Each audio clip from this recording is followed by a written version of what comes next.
지금 우리가 하고 있는 부분이 자기장 파트죠. 자기장 파트. 지난 시간에 전류에 의한 자기장을 했고요. 지난 시간에 했던 걸 간단하게 복습을 하고 오늘 배울 부분으로 넘어가도록 하겠습니다. 우선 칠판에 집중해 주세요. 그리고 필기할 게 있으면 노트에 필기하면 될 것 같고요. 자, 필기 안 해도 됩니다. 쌤이 오늘 노트 정리할 걸 프린트로 다 가져왔으니까 그걸 보면서 이제 하면 되고, 우선은 머릿속에 지난 시간에 공부했던 것들을 머릿속에 정리라는 게 제일 중요하단 말이야. 네. 자, 다 하던 것을 멈추고 칠판에 집중해 주세요. 네. 우리가 지난 시간에 배웠던 게 뭐였냐면 단순한 원리였습니다. 자기장을 자기장을 만들죠? 어떤 거에 자기장을 만듭니까? 전기. 전기력. 전류가 자기장을 만들었습니다. 근데 그 전에 우리가 알고 있었던 거는 자석이 자기장을 만든다는 걸 알고 있었죠. 네. 자석이 주위 공간에 이렇게 자기장을 형성합니다. 자기력에 미치는 공간을 이렇게 형성을 하고, 자석이 자기장을 만드는데 전류도 자기장을 만든다는 걸 알았어. 이렇게 전류가 직선을 이렇게 흐르면요, 이런 방식의 자기장을 만든다. 자기장은 기호로 우리가 어떻게 표현했었죠? 자기장을 기울게. 자기장은 기호로, 전류는 I로 표현했잖아, 기호로. 자기장은 기호로 V. B로 표현합니다. B. B라고 한 거. B. 자기장은 B로 표현합니다. 자기장은 영어로 magnetic field라고 하는데, 그럼 M을 써야 되지 않습니까? M을 안 쓰고 B로 씁니다. B로. 전류도 영어로 current인데 전류의 세기의 약자에 따라서 intensity라고 하는 I를 쓰는 거고, 자기장을 B로 나타내는 이유는 여러 가지 말들이 많은데, 자기장에 관련된, 전기와 자기와 관련된 연구를 많이 한 비오라는 사람과 사바르라는 사람이 있습니다. 그 두 사람이 만들어낸 비오-사바르 법칙이 있거든. 어느 나라 사람 같습니까? 비오-사바르. 어느 나라 사람 같아? 네덜란드. 프랑스 사람입니다. 비오-사바르. 거의 비슷했는데. 네덜란드나 프랑스랑 더 똑같은데죠, 우리 입장에서 보면.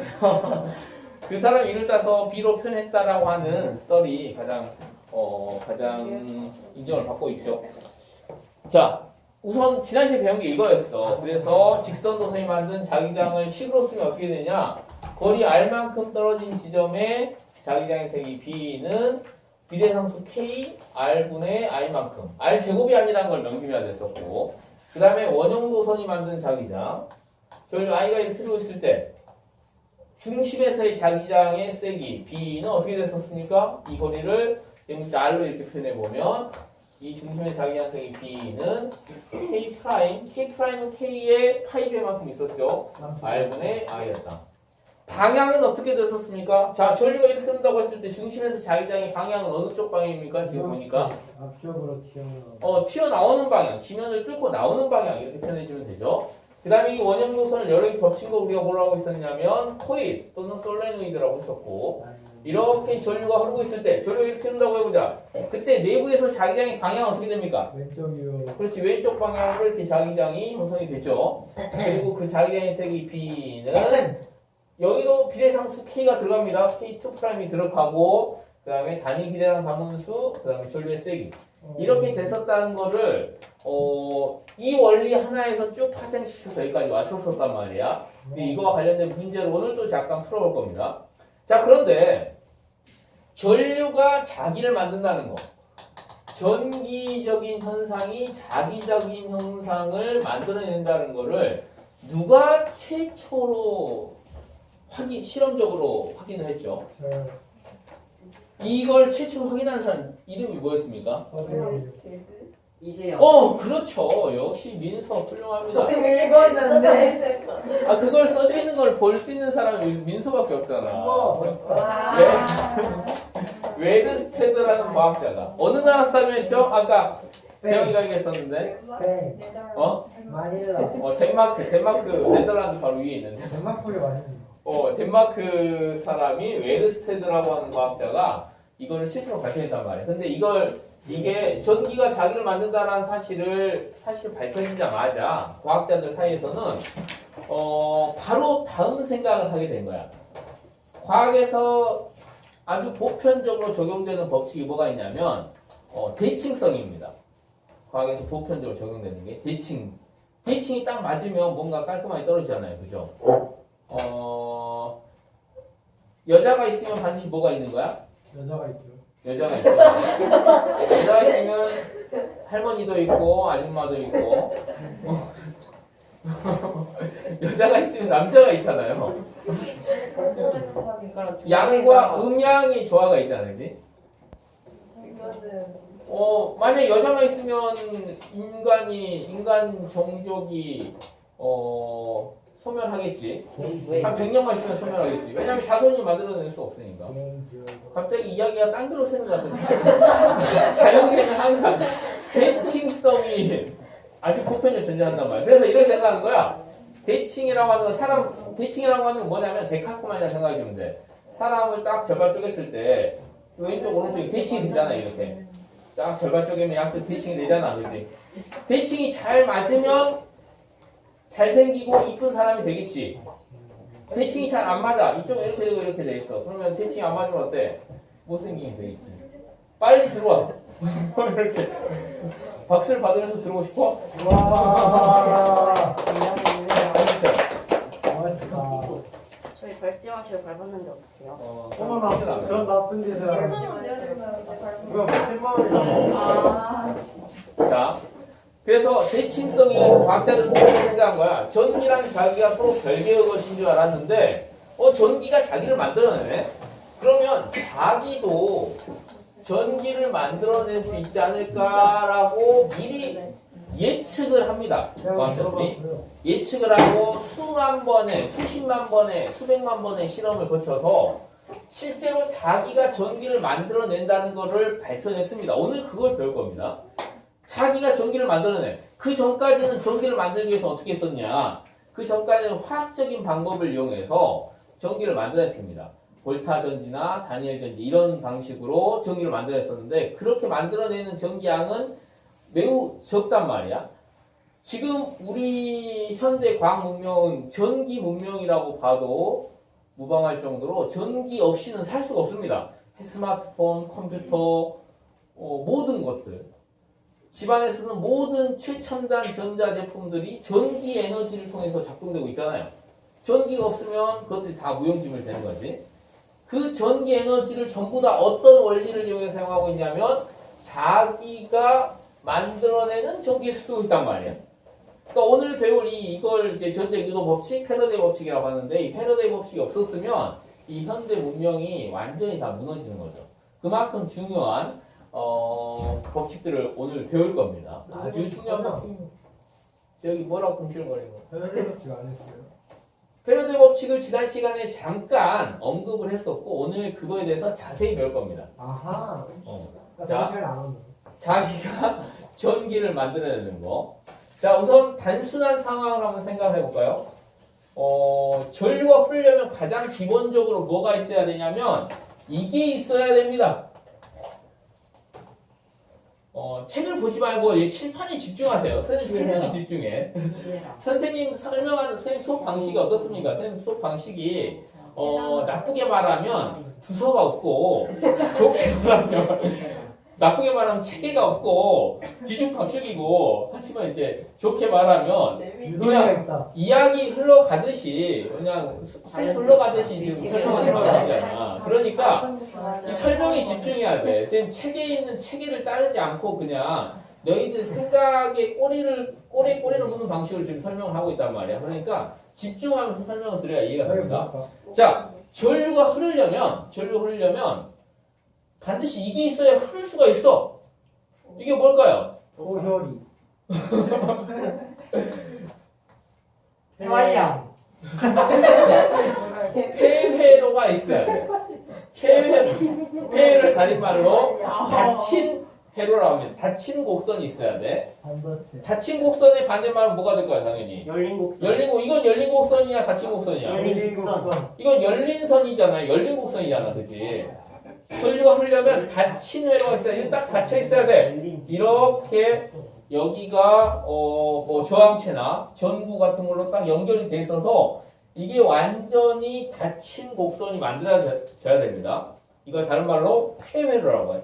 폐회로가 우선 존재해야 되고 폐회로가 존재하는데 여기 전류가 흘러 안 흘러요. 지금 이 상태에서는 전류가 안 흘러. 왜냐하면 건전지가 없잖아, 그지? 전류 하려면 건전지를 띄워놔야 전류가 흐를 수 있잖아. 얘들 중학교 2학년 1학기 때 배운 그 전류, 전압 이런 걸 생각해 보면 전류는 물의 흐름, 물이 흐를 수 있게 해주는 게 바로 뭡니까? 물의 높이차, 즉 전압이었죠. 전압을 만들어주는 게 건전지였단 말이야. 건전지가 없으니까 전류 안 흘러. 그런데 여기다가 매우 강력한 자석을 이렇게 갖다 두고 가만히 있으면 불이 어때? 들어와요. 맞아요. 안 들어와. 그래서 불이 안 들어오면 아주 강력한 자석을 갖다 두고 가만히 있으면 불이 안 들어오는데 자석을 가까이 하는 과정에서 불이 들어옵니다. 순간적으로. 또 멀리하면 순간적으로 불이 들어와. 그걸 알아냈단 말이야. 자석을 엄청나게 빠르게 흔들면 계속 켜져요. 그렇지. 빠르게 흔들면 켜졌다 꺼졌다는 그 주기가 짧아지니까 계속 켜져 있는 것처럼 보여. 왜 그러냐면 우리 눈이 다행히도 매우 둔감하기 때문에 그게 계속 켜져 있는 것처럼 보입니다. 실제 이 형광등도 어떨까요? 실제 형광등도 꺼졌다 켜졌다 계속 하고 있습니다.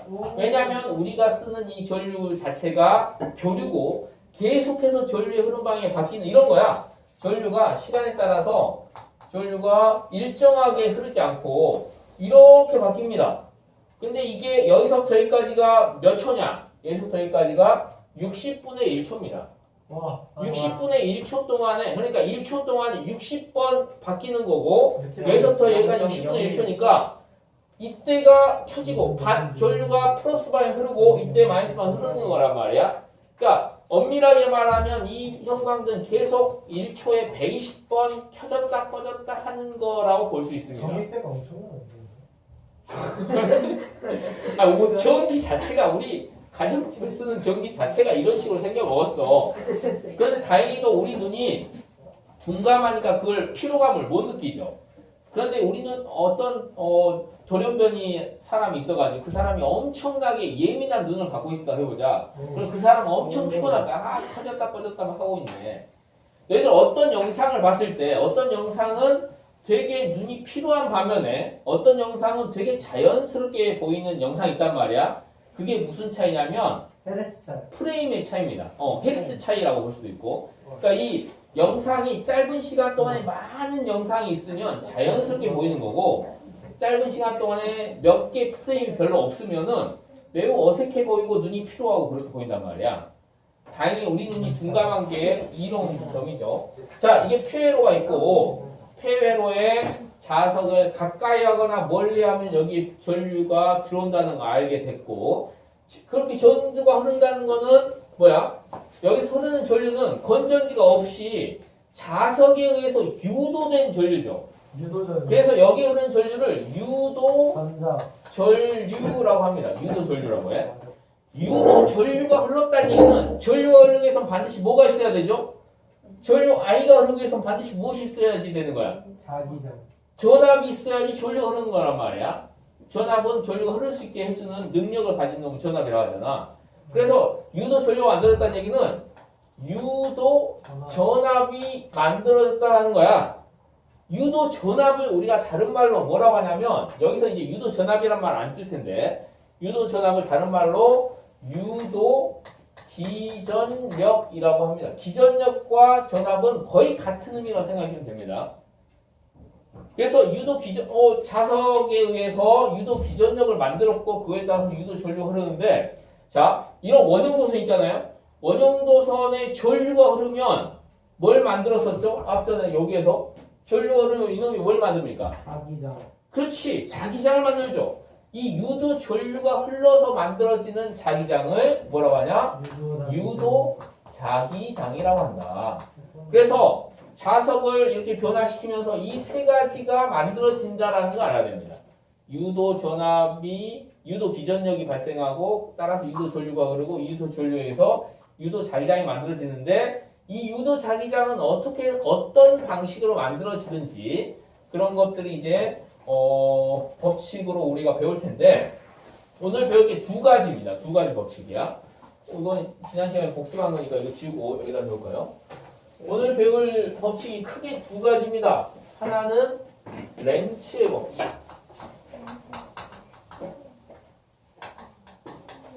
렌치의 법칙. 두 번째는 패러데이 법칙.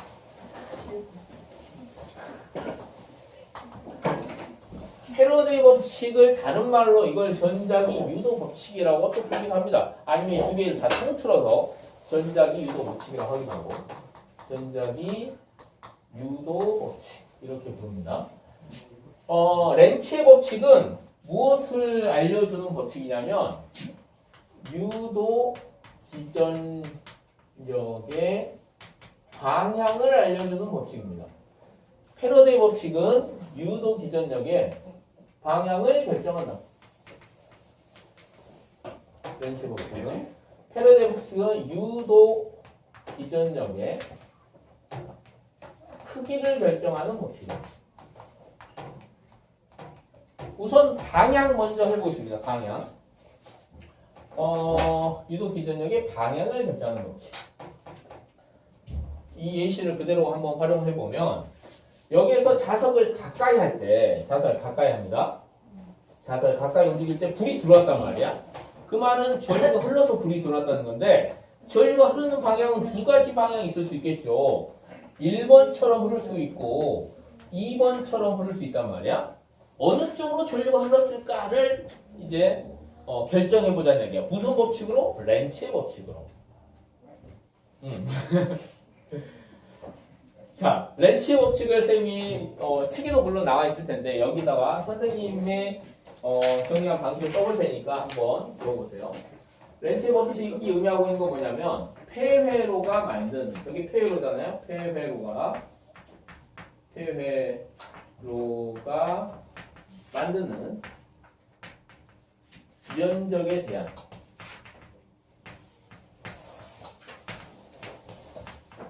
자속의 변화를 상쇄시키는 방향으로 유도 자기장이 발생한다. 이런 얘기입니다. 딱 와닿지가 않죠. 아직은 이 개념에 대해 잘 모르니까. 와닿습니까? 지금 이거 딱 듣고 그렇지 라고 이해한 사람은 아주 훌륭한 사람인데 딱 눈치를 보니까 한 3분의 2는 이 글씨 보고 그냥 딱 이해가 된 것 같은데요. 그래 민준이 다 거기서 이해됐고, 여기서 이제 너희들이 제일 어려워할 부분이 뭐가 있냐면 상쇄는 다 알지. 상쇄는 뭔가 감소시킨다는 얘기잖아. 반대. 뭐라고? 영어 발음이 죽이는데요? 영신이야. 자, 영신을 왜 하냐? 야 여기서 왜 영신씨를 지금 홍보하고 있어? 영신을 왜 하냐? 왜 홍보하는 게 아니고? 영지 선생님들이 맨날 가르쳤어요. 지금 가면 안 돼. 쌤 예전에 한 종교가 이상해. 이영신 선생님과 20년 전에 한번 만난 적이 있어요. 저 영진이 선생님이 나이가 가르쳐요. 그 영신 선생님이 그때 동명이면 진짜 그 여기 이영신 선생님. 우와 원장쌤이요? 그때는 아무튼 그때 이 원장이 아니었어. 그때부터 좀 약간 되게 카리스마가 있고 하셨는데, 학원에 계셨나 보네. 조금이하고. 아니 같이 있었는데 영어쌤이랑 과학쌤이랑 선생님 종합학원 있었으니까. 그랬는데 그분이 나가서 차리는 이런 아무튼 지금 녹화되고 있으니까. 자 여기 보세요. 역시 반연이 이벤트 못하던데 이거. 여기에 역시 천만대 여기에 요 자속이라고 하는 개념이 조금 어려울 겁니다. 파이어. 파이어. 응? 파이어. 파이요? 파이. 불? 그렇지. 파이라는 기호로 표현하지. 파이요 하니까. 파이 자속은 기호를 이제 파이라고 하는데, 이 자속에 대한 개념부터 설명을 좀 더 해보기 전에 우선은 자속에 대한 설명이 좀 길거든. 그러니까 우선은 자속이라는 거는 그냥 뭐 자기력선이다라고 생각을 한번 해보고 이 렌치의 법칙을 우선 이해해 봅시다. 자, 회로가 만드는 면적에 대한 자기력선의 변화로 우선 지금 이해하자고. 자기력선의 변화를 상쇄시키는 방향. 자, 자석이 처음에 N극을 아래쪽으로 한 상태에서 멀리 있었습니다. 그러면 자기력선이 이 자석에서 뻗어 나오는데 이렇게 뻗어 나왔었겠죠? 그지? 그러면 이 폐회로가 만드는 면적을 지나는 자기력선이 아래쪽으로 하나 있었잖아요. 지금 현재는. 네. 그런데 요놈이 가까이 옵니다. 이 자석이 쭉 아래로 가까이 여기 왔어. 그러면 요놈이 자기력선 이렇게 쭉 뻗어 나갈 텐데 이렇게 가까이 오니까 이 면적을 지나는 자기력선이 몇 개로 늘어났습니다. 그러니까 5개로 늘어났죠. 방향과 개수가 중요합니다. 아래쪽 방향으로 하나 있었는데 아래쪽 방향으로 5개로 막 늘어나는 변화가 생겼단 말이야. 사람이 자석을 이렇게 움직이니까 그러한 변화를 상쇄시키는 방향. 자연은 뭔가 변화를 싫어한단 말이야. 그래서 이렇게 아래쪽 방향 하나 있었는데 아래쪽 방향 5개로 변화되는 그 변화를 상쇄시키는 방향은 그 변화를 상쇄시키는 유도자기장 방향은 위쪽이 될까요? 아래쪽이 될까요? 둘 다 아니에요. 둘 중에 하나였어. 아래쪽으로 하나 있었는데 아래쪽으로 5개로 이렇게 변화가 됐어. 이런 변화를 싫어한다니까 자연계는. 그래서 이 변화를 뭔가 상쇄시키고 싶어. 그럼 어느 쪽으로 추가적인 유도 자기장을 만들면 이게 상쇄가 될까? 위쪽이요. 위쪽이 되겠죠. 위쪽이. 그래서 위쪽 방향으로 유도 자기장을 만드는 거야. 어떻게 해서 유도 전류가 흘러서 어느 쪽으로 유도 전류가 흘러야 위쪽 방향에 유도 자기장이 만들어집니까? 여기서. 그렇지. 2번 방향으로 전류가 흘러야지 이렇게 유도 자기장이 만들어진다는 거야. 그래서 유도 기전력도 이 방향으로 형성이 되는 거죠. 이 세 가지 한꺼번에 되는 거고 유도 자기장의 방향은 상쇄시키는 방향으로 유도 자기장이 만들어진다라는 거야. 신체를 왜 해요? 자연계가 그렇게 생겨 먹었어. 자연계는 변화를 싫어해. 이유가 있을 거예요. 뭔가 이거는 이 전자기유도 법칙의 렌츠의 법칙을 다른 말로 또 뭐라고 하기가 하냐면 전자기에서의 관성의 법칙이라고 표현하거든. 우리가 역학에서 힘과 운동 파트 역학에서 관성의 법칙이 뭐였습니까? 뭔가 변화를 싫어하는 법칙이었어. 외부에서 어떠한 외력이 주어지지 않으면 그냥 그 속도, 그 방향, 속도의 빠르기와 방향 그대로 유지하려는 성질을 관성의 법칙을 했었죠. 변화를 싫어하는 법칙입니다. 엄청나게 커다란 유조선이 이렇게 들어오고 있을 때, 움직이고 있을 때, 항구로 들어오고 있을 때, 이거를 멈추게 하기 위해서는 엄청난 에너지가 필요하죠. 뭔가 이 운동 상태를 그대로 유지하려는 성질, 관성이 크니까 그런 거거든. 자연계는 그렇게 계속 움직이려는 관성을 가지고 있고, 전자기도 마찬가지입니다.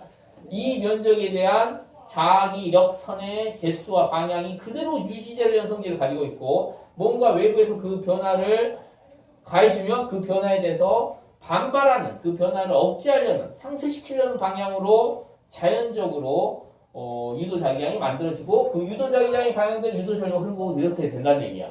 자, 가까이 있잖아요. 이번에는 멀리 해보겠습니다. 쑥 멀리 했어. 그러면 이제 이 시간 간격 동안 어떤 변화가 생겨나는지 봐야 돼.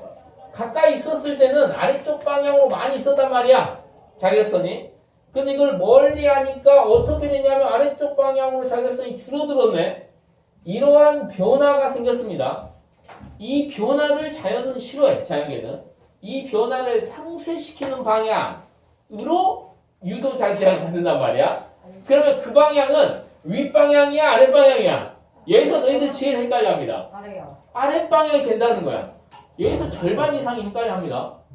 그냥 위에 반. 그렇지. 지금 재혁이처럼 이게 왜 그럴까 이렇게 생각한단 말이야. 저게 왜? 자, 선생님 아랫방향이 재혁이 생각 이런 거지. 아랫방향이니까 이걸 상쇄시키려면 윗방향이 이렇게 되는 거 아닌가? 이렇게 생각하는데 자 봐봐. 아니 처음 상태를 그대로 원래는 많이 있었는데 뒤에는 조금 있으니까 더 많이. 그렇지. 그 내가 살이 많이 쪘는데 살을 급격하게 빼는 어떤 변화가 생겼어. 외부에 의해서. 그러면 자연은 이 변화를 싫어하고 계속 살을 찌우려는 방향으로 요요요. 작용한다는 거. 그렇지. 이게 다양하게 적용이 되네요. 아주 이 물리가 그래서 이 물리학이 이 세상 만물의 근원이 된다는 거예요. 모든 세상에 다 적용이 되잖아요.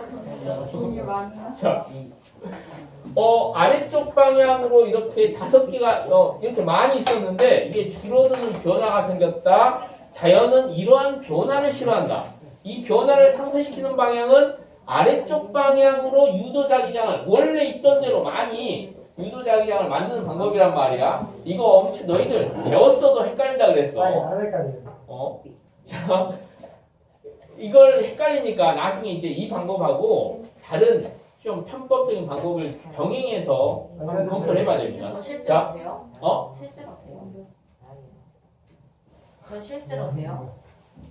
우리가 과학에서 배우는 건 전부 다 공상과학이죠.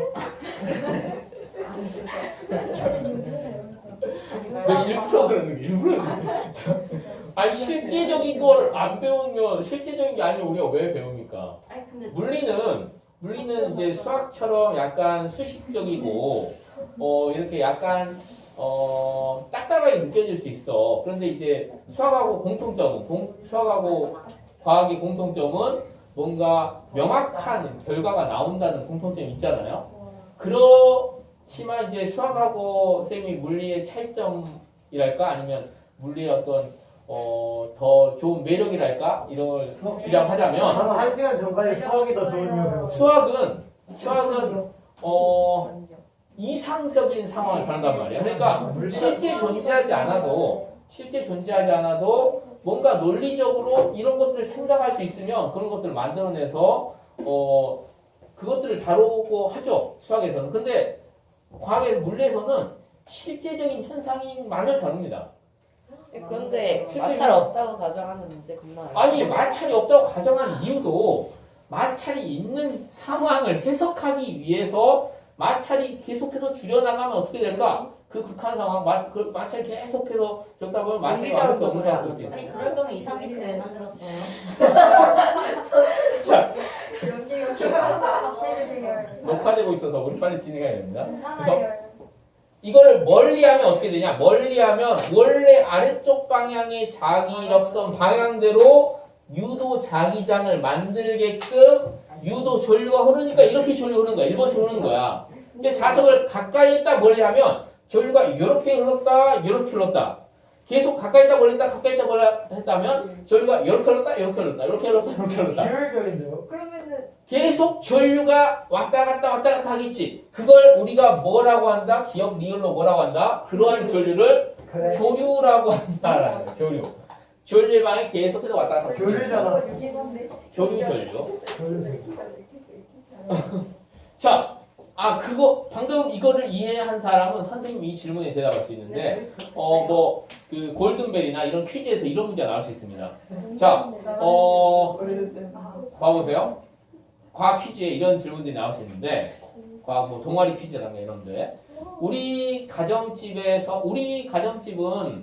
교류를 쓰고 있다. 발전소에서 공급받는 전기는 교류다라고 전제를 합니다.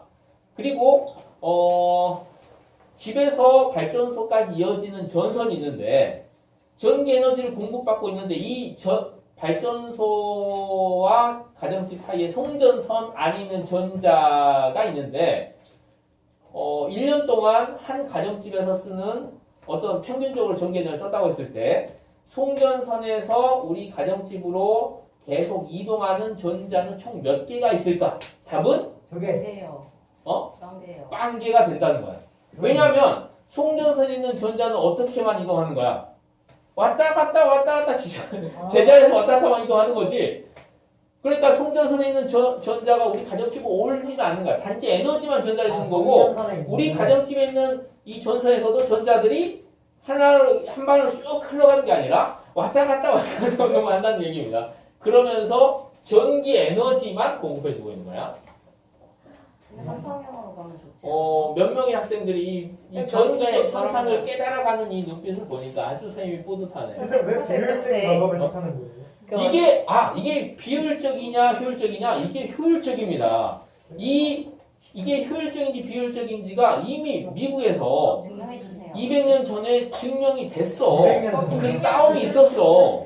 그 싸움이 그렇지. 에디슨과 테슬라의 전류 전쟁이라는 커런트 워라고 하는 그 싸움이 있었고 결국은 거기에서 에디슨이 지고 테슬라가 이겨서 테슬라 전기차가 나오게 됐어. 이런 테슬라 전기차가 그 사람 때문에 이름. 일론 머스크가 어디서 그 이름을 땄냐면 그 테슬라라고 하는 과학자에서 딴 거야. 허락받아야 되는 거 아니에요? 이미 죽었으니까. 테슬라는 또 자식도 없어. 자식이 있었으면 그 테슬라의 그 상표권이 있을 텐데 테슬라는 평생 그 독신으로 살고 우와. 죽었습니다. 근데요, 그 원소 중에서 아인슈타인님이 이런 거 저작권 없어요?